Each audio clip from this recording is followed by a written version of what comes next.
Bismillah ar-Rahman ar-Rahim. Assalamu alaikum wa rahmatullahi wa barakatuhu. Welcome to another session of this course on Islamic inheritance law, in which we shall be looking at the inheritance share of the mother. Let's start off with text from the Sirajiyya.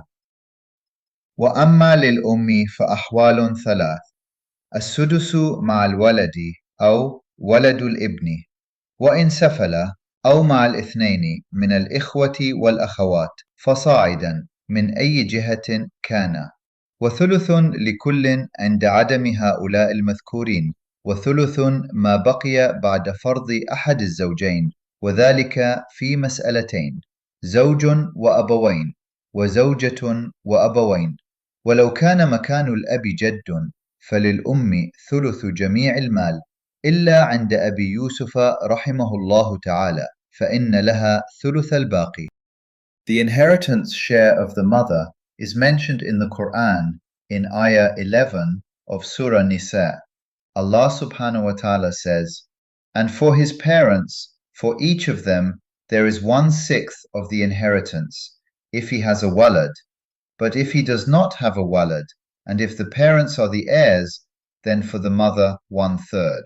But if he has brothers, then for the mother 1/6.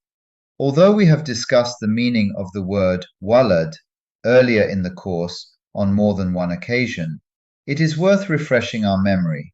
Walad in this context means a child or an agnatic grandchild, however low soever, as shown in the family tree diagram.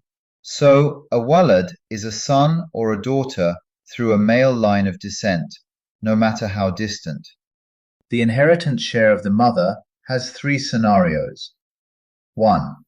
The mother receives 1/6 of the estate if the deceased left behind a child or an agnatic grandchild, how low soever, meaning a son, daughter, grandson, granddaughter, great-grandson, and so on through the male line.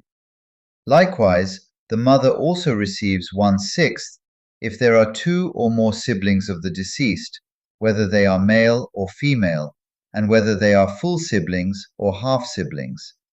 2. If there is no child, nor agnatic grandchild, how low soever, and there are less than 2 siblings, then the mother's share increases. In this case, she receives 1/3 of the inheritance. 3. If the deceased leaves behind a surviving spouse, a father, and a mother, then after the spouse is given his or her fixed Quranic share, the rule of ta'sib is applied between the parents. This means the father becomes an agnatic heir, and the distribution is arranged so that the father receives double the share of the mother. Let us look at a few examples to better understand the inheritance share of the mother. In the first example, here on the left, the heirs are the mother and a son. The mother, in the presence of a son, will inherit her 1/6 Quranic share, and the son will inherit the remaining share of 5/6 as residuary heir. In the second example, the heirs are the mother, a daughter, and a full brother. The mother, in the presence of a daughter, will inherit a 1/6 Quranic share. The daughter will inherit her 1/2 Quranic share, and the remaining 1/3 will be inherited by the full brother as residuary heir. In the third example, the heirs are the mother, a son, and a daughter. The mother will inherit her 1/6 Quranic share. The son and daughter will inherit the remaining 5/6 as residuary heirs, with the son inheriting twice the share of the daughter. So the son will get 5/9 and the daughter 5/18.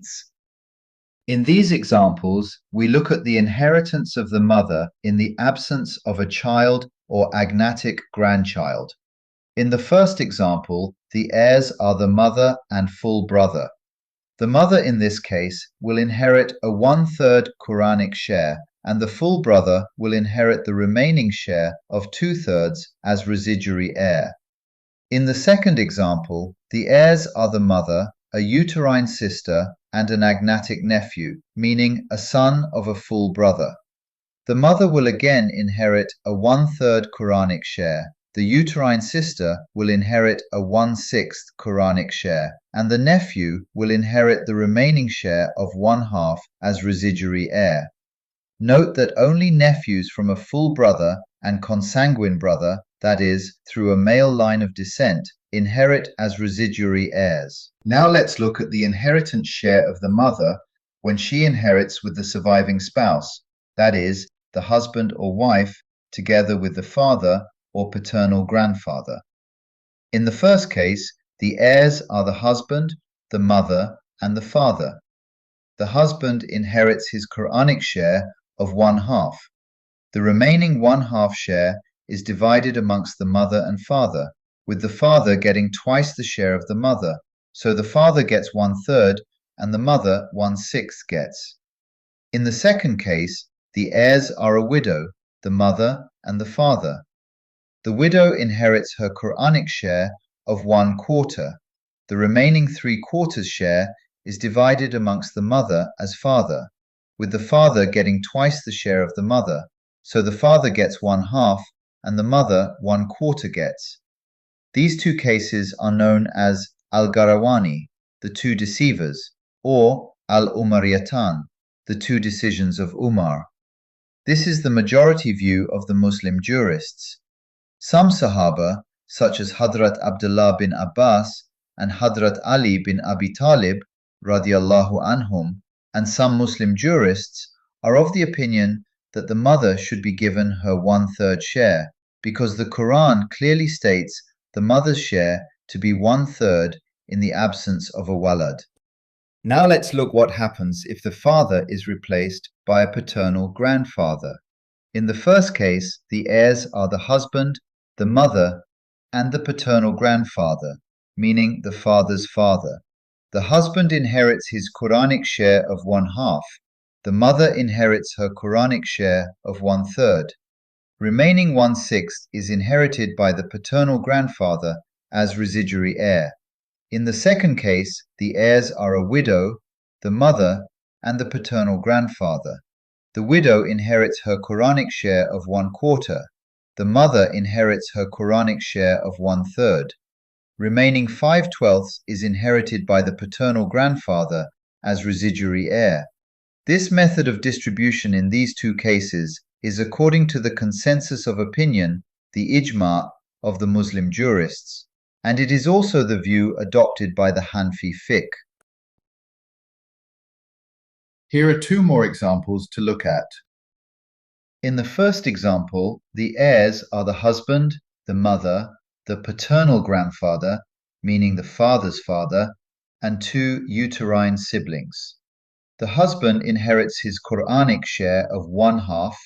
The mother inherits her Quranic share of 1/6 in the presence of two uterine siblings. The uterine sisters are themselves excluded by the paternal grandfather, who inherits the residual share of 1/3. In the second example, the heirs are the widow, the mother, the paternal grandfather, and two uterine siblings. The widow inherits her Quranic share of 1/4. The mother inherits her Quranic share of 1/6 in the presence of two uterine siblings. The paternal grandfather inherits the residual share of 7/12. Brings us to the end of this session. Inshallah, see you in the next one.